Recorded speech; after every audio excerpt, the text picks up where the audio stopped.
It's hard to come up with a story. Well, I'll just chatter on for a little bit and you can tell me if I'm going in the right direction. It's like memory lane, right?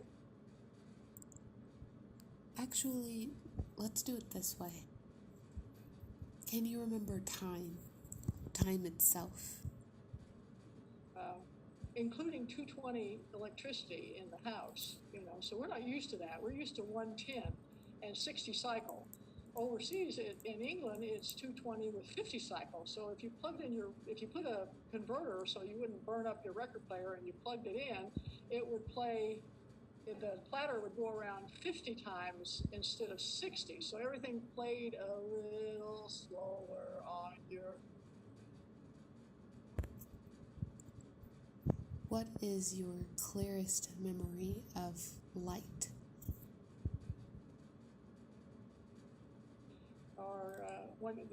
Our first Christmas there, I decorated the tree with all my American lights because they did have both voltages in the housing on base. You could have 110 or 220 outlets depending on whether you had an American appliance or a British one. And I got the tree all decorated and I plugged it into the wall. They were 110 Christmas lights and I plugged it into a 220 receptacle.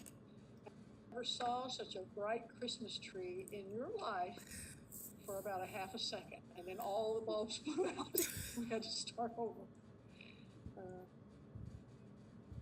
Would it be possible for you to remember connection between people and things? I remember that first winter we were there, we kept hearing in the news about how they were having a coal miners strike.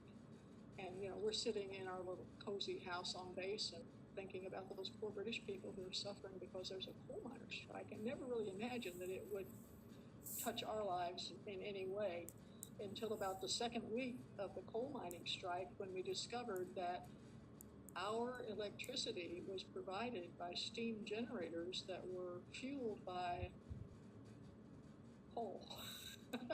So we got to enjoy the power outage